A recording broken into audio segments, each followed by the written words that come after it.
Hablamos con la profesora Carmen Lozano, que nos va a hablar desde el punto de vista de la ecología acuática sobre el litoral malagueño. Profesora Lozano, en primer lugar, ¿qué es un ecosistema marino? Un ecosistema es el conjunto de la fauna que habita en un lugar determinado y el medio donde habita. Por lo tanto, un ecosistema marino será un ecosistema precisamente caracterizado porque es un medio acuático y, al ser marino, presenta unas altas concentraciones de salinidad, aproximadamente 36 gramos por litro, por lo que la fauna pues, vive en unas condiciones más diferentes a cualquier otro ecosistema acuático. Y en el caso de Málaga, ¿qué podríamos encontrar en el ecosistema marino de Málaga más allá de lo que quizás podamos ver a simple vista? Bueno, lo que vemos a simple vista es obvio, vemos pues, los moluscos que encontramos en la costa, peces, algas, corales. ¿Qué es lo que no podemos ver? Lo que no podemos ver es toda la fauna y flora que tiene un tamaño, son microorganismos, es decir, fundamentalmente el plancton, que vive en la columna de agua y que vive dependiendo flotando a la deriva en la columna de agua. El plancton está compuesto tanto por zooplancton como por fitoplancton. Es decir, plancton vegetal, aunque son algas y no exactamente vegetales, y el fitoplancton, que es el plancton animal, que está compuesto pues, por medusas, crustáceos, huevos, larvas, todo lo que tiene origen animal.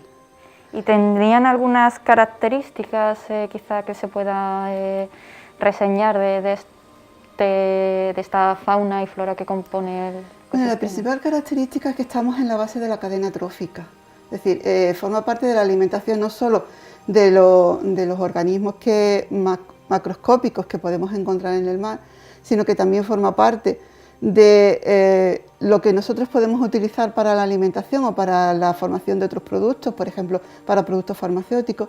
Y por otro lado, el fitoplancton es muy importante porque son animales son plantas, perdón, no son animales, son seres fotosintetizadores.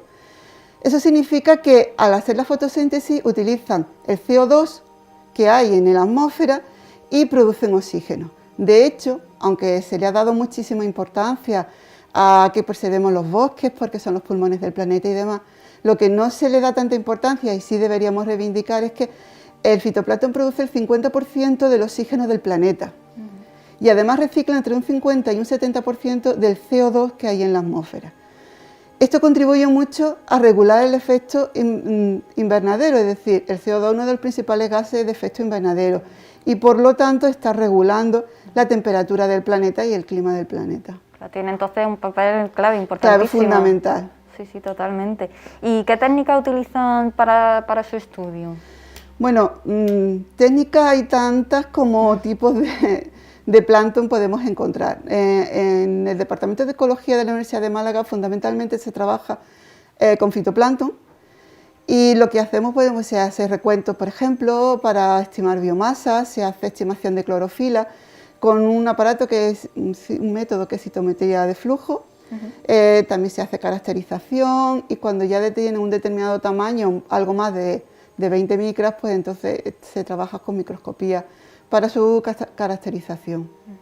Y en su grupo en concreto, ya que lo ha mencionado, ¿qué líneas centra su labor? ¿En qué líneas se investigan? Hay tres líneas fundamentales. Está la de ecología marina y limnología, es decir, estudiamos sistemas acuáticos que no son marinos, lagos, ríos, embalses. Por un lado, que es una ecología más básica, luego está la de biotecnología y la de ecofisiología. En ecología marina y limnología se está estudiando, por ejemplo, uno de los estudios que se están realizando en la actualidad es cómo en los embalses se recicla o se produce CO2 y metano. Son dos gases muy importantes para el efecto invernadero y hay que tener en cuenta también que los embalses es un sistema antrópico, son lagos artificiales, están creados por el hombre. Por lo tanto, es muy importante ver cómo están actuando en la absorción de CO2 o la liberación de CO2 y fundamentalmente liberación de metano, puesto que está liberando grandes cantidades de metano a la atmósfera. Y eso también ayuda a entender mejor cómo se está regulando la cantidad de gases de efecto invernadero, sobre todo CO2 y metano, como he dicho, y cómo afecta eso al cambio climático. Por otro lado, hay otra línea bastante interesante que se está estudiando, se está analizando excretas y egagrópilas de gaviota en la laguna de Fuente Piedra, para ver qué cantidad de residuos, de plásticos, vidrios y otros tipos de residuos están aportando al medio, al ecosistema. Y luego también estamos trabajando en ver un poco cómo el cambio climático está afectando a las interacciones de organismos invasores en las líneas de costa, sobre todo en la provincia de Málaga fundamentalmente, y ver cómo se está comportando esa interacción que ocurre entre los organismos invasores que están llegando a la línea de costa y cómo se comportaban en el pasado. Es decir, esto que está ocurriendo ahora ha ocurrido ya antes. Entonces, si conocemos cómo ha sido el reemplazo de la fauna y cómo han sido las interacciones entre la fauna autóctona y la fauna que entraba debido a unas condiciones climáticas y por lo tanto geográficas diferentes, la línea de costa va cambiando también a lo largo, mientras cambia el clima también estamos cambiando la línea de costa. Podemos interpolar un poco e intentar conocer mejor qué es lo que está pasando en la actualidad. La línea de ecofisiología lo que está estudiando es cómo responden los organismos, fundamentalmente se está trabajando con fitoplancton, cómo responden ante los cambios en el medio ambiente. Y se está estudiando a un nivel genético y molecular incluso. Y luego en la línea de biotecnología se está trabajando, por ejemplo, con algas macroscópicas, pues para ellas ver cómo sustancias que contienen estas algas que pueden utilizarse como fotoprotectores, por ejemplo, incluso como inmunomoduladores, es decir, que regulan la respuesta inmune. Algunos polisacáridos de algas actúan en este sentido. Muy bien. Y puede tener una aplicación en farmacología. Qué interesante. Gracias por descubrirnos, profesora Lozano, qué hay, ¿no?, más allá de lo que podemos ver en el litoral de Málaga. Gracias a vosotros.